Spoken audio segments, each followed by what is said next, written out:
வெறும் 100 நாள்ல தமிழ்நாட்டை எந்த அளவுக்கு நாசமாக்க முடியுமோ அந்த அளவுக்கு நாசமாக்கி வச்சிருக்கு இன்னைக்கு ஆட்சி நடத்திட்டு இருக்கிற முதலமைச்சர் விஜயோட தாவேகா அரசு. தமிழ்நாட்டோட சட்டம் ஒழுங்கு தாவேகா ஆட்சியில எந்த லட்சணத்துல இருக்குன்னு பாருங்க. ஆட்டோல போய்கிட்டு இருந்த ஒரு பொண்ண ஒரு மர்ம கும்பல் வெட்டி கொல்றாங்க.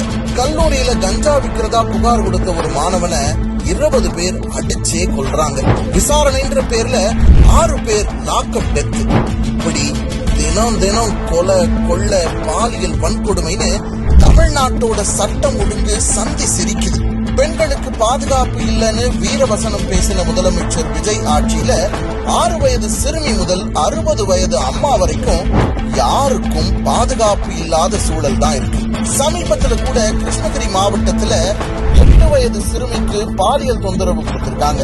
அது மட்டுமா, அவரோட கட்சியோட ராணிப்பேட்டை மாவட்ட செயலாளர் மேலையும் ஸ்ரீவைகுண்டம் தாவேகா சட்டமன்ற உறுப்பினர் மேலையும் பாலியல் புகார் இருந்தும் கைது பண்ணாம இருக்கிறத பத்தி முதலமைச்சர் விஜய் ஒரு வார்த்தை கூட பேசல.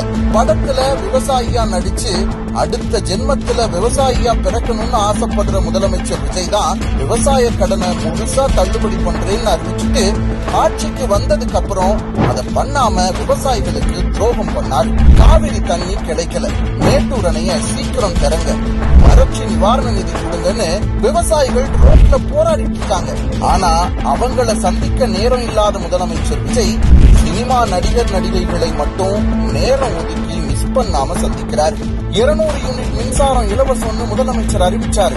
ஆனா உண்மை என்னன்னா 500 ரூபாய் கட்டிட்டு இருந்த வீடு இன்னைக்கு 5000 ரூபாய் மின்சார கட்டணத்தை கட்டுறாங்க. தமிழ்நாட்டு வரலாற்றுல இல்லாத அளவுக்கு மின்சார கட்டணத்தை உயர்த்தி இருக்காங்க.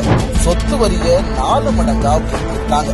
அது மட்டும் இல்ல, மக்கள் அன்றாடம் பயன்படுத்துற அரிசி பருப்பு பால் எல்லாமே விலை ஏறிக்கிட்டே இருக்கு. இதுதான் 100 நாள் தாவேகா அரசு பண்ண சாதனை. அது மட்டும் இல்ல, பழனி கோவில் நிலத்தை 100 கோடிக்கு போலி பத்திரம் மூலமா வித்தது, அரசு வழக்கறிஞர் பதவிக்கு லட்சக்கணக்கில் லஞ்சம் வாங்கினதுன்னு தமிழ்நாடு தாவேகா ஆட்சியில படுற பாடு கொஞ்சம் நஞ்சம் இல்ல. தமிழ்நாடு இப்படி நாசமா போய்கிட்டு இருக்கும் போது இதை எதுவும் கண்டுக்காம நம்ம விஜய் சர்க்கார் சர்க்கஸ் சர்க்கார் அமைச்சர்கள் எல்லாரும் என்ன பண்ணிட்டு இருப்பாங்க தெரியுமா?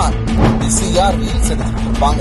தப்பா தமிழ் பேசுறீங்க திருத்திக்கோங்கன்னு சொன்னா நான் ஏன் பண்ணணும்னு கேட்கிற உருட்டுக்கட்டை அமைச்சர், வாட்ஸ்அப் மெசேஜ் படிச்சுட்டு அதிமேதாவி மாதிரி பேசுற நிழல் முதலமைச்சர், ஆயிரக்கணக்கான மக்கள் இருக்க ஸ்டேடியம்ல ஏடிஎம் கார்டுல பவுடரை ஒதுக்குற கொக்கைன் அமைச்சர், டாக்டருக்கு படிக்காம எல்லாரும் பிளம்பர் கார்பெண்டர் ஆகணும்னு சொல்ற RSS அமைச்சர், ஸ்கூல் பசங்களுக்கு இங்கிலீஷ் தெரியாதுன்னு அவமானப்படுத்துற ரீல்ஸ் அமைச்சர். இவ்வளவு பிரச்சனை நடந்தாலும் எதுக்கும் வாய் திறக்காம இருக்கிற பொம்மை முதலமைச்சர்னு எல்லாரும் சேர்ந்து தமிழ்நாட்டை ஒரு சர்க்கஸ் கூடாரமா ஆக்கி வச்சிருக்காங்க.